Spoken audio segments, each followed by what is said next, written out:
Hello à tous, c'est Audrey la Boulette. Avec le froid polaire de cette semaine, j'ai décidé de vous parler des mariages d'hiver. Je vous explique tout de suite les avantages de se marier en hiver et comment limiter les inconvénients. Premier avantage, un mariage d'hiver permet de bien se démarquer des autres mariages. Et oui, la majorité des mariages se déroulent en été. Donc si vous voulez avoir une vraie touche d'originalité, le mariage d'hiver est peut-être pour vous. Les couleurs à utiliser sont plutôt des couleurs naturelles avec des tons clairs et doux, comme le bleu ou le blanc. Et si vous voulez quand même utiliser une couleur un peu vive, je vous conseille le bordeaux. Mais je vous déconseille d'utiliser toutes les couleurs qu'on utilise pour les mariages d'été, car cela risque de faire un vrai décalage avec le temps à l'extérieur. Le deuxième avantage d'un mariage d'hiver est son coût. Et ceci est un vrai avantage. Et oui, les prestataires sont en général moins demandés en hiver, donc leurs tarifs sont en général moins élevés. Vous pouvez espérer économiser jusqu'à 30% sur le coût total de votre mariage. Donc rien que pour ça, ça peut être un vrai avantage de se marier en hiver. Le troisième avantage, vous l'aurez peut-être deviné avec l'avantage précédent, c'est que ça vous aide à trouver des prestataires plus rapidement. Et oui, comme je vous l'ai dit précédemment, il est plus facile de trouver des prestataires car ils sont plus facilement libres en hiver.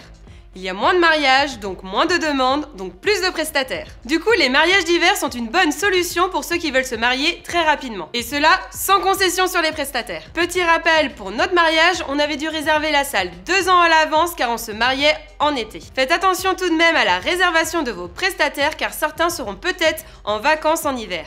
Et oui, la période des mariages est de plus en plus longue en été, donc certains ont besoin de couper et de souffler en hiver. Le quatrième avantage des mariages d'hiver est la disponibilité de vos invités. Lors des mariages d'été, il arrive très souvent que des invités ne peuvent pas venir car ils ont d'autres mariages, d'autres fêtes familiales ou sont tout simplement partis en vacances. Les fêtes familiales sont un peu moins nombreuses en hiver, idem pour les vacances. Et bien sûr, évitez la période de Noël pour vous marier si vous voulez garder tous les avantages d'un mariage d'hiver. Avec la période de Noël, ce sera peut-être plus compliqué pour vous de trouver des bons prestataires au bon prix et vos invités ne seront peut-être pas disponibles. Parlons maintenant des inconvénients d'un mariage d'hiver et comment les atténuer. En réalité, il n'y a quasiment qu'un seul inconvénient à se marier en hiver, c'est la météo. Mais ceci n'est pas un petit inconvénient et cela peut avoir de grosses conséquences négatives sur votre mariage. La première conséquence se porte sur vos vêtements.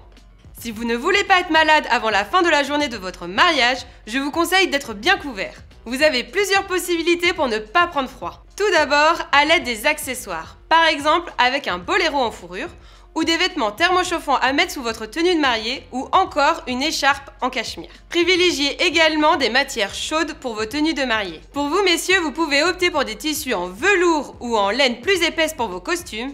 Et pour vous mesdames, évitez les robes courtes et les longs décolletés. Et n'oubliez pas de prévoir des bonnes chaussures fermées bien chaudes. Le deuxième risque d'un mauvais temps pour le jour de votre mariage porte sur le lieu de cérémonie. En vous mariant en hiver, vous savez que vous avez plus de risques de sortir de la mairie sous la pluie que sous un grand soleil. Donc prévoyez un bon lot de parapluies pour toutes vos sorties. Je vous conseille de les choisir transparents car comme ça tout le monde pourra vous voir quelle que soit leur orientation. Puis cela peut donner un vrai côté artistique à vos photos de mariage. Il faut voir le côté positif dans toutes les circonstances. Donc vous l'aurez compris, si vous voulez faire une cérémonie laïque, ne la prévoyez pas en extérieur. Ça serait vraiment très risqué. Donc il faut que vous soyez très vigilant dans le choix de votre salle.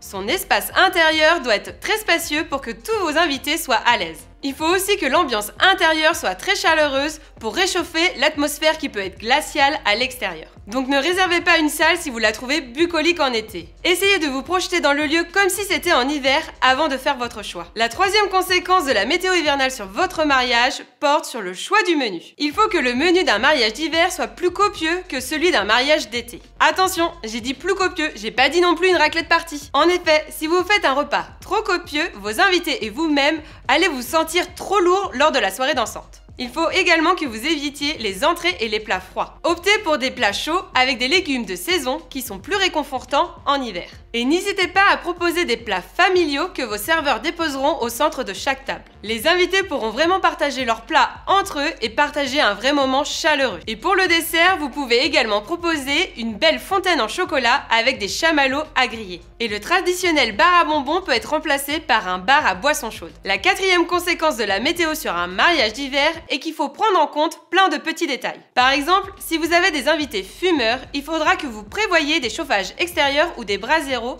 pour pas qu'ils ne prennent froid à l'extérieur. Et pensez également à un petit chapiteau pour les abriter en cas de pluie, surtout si votre salle n'a pas de préau. Pensez également à vos invités plus frileux en prévoyant quelques plaids. Et oui, il y a toujours des personnes plus frileuses que les autres. Il y a également un deuxième inconvénient à un mariage d'hiver, c'est l'heure du coucher du soleil. En hiver, la nuit tombe plus vite. Donc si vous voulez bénéficier de la lumière naturelle, je vous conseille d'adapter l'horaire de vos cérémonies. Surtout si vous faites un mariage l'après-midi. Pensez peut-être à organiser un mariage du matin, car cela peut être une bonne solution pour profiter plus de la lumière du jour. Donc si vous ne savez pas à quoi consiste un mariage du matin, j'ai déjà fait une vidéo sur ce sujet.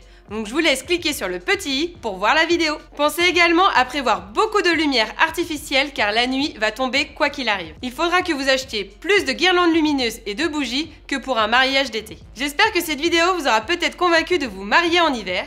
Si celle-ci vous a plu, n'hésitez pas à cliquer sur le petit pouce bleu. Pour ne pas rater mes prochaines vidéos, n'oubliez pas de vous abonner et de cliquer sur la petite cloche. À bientôt!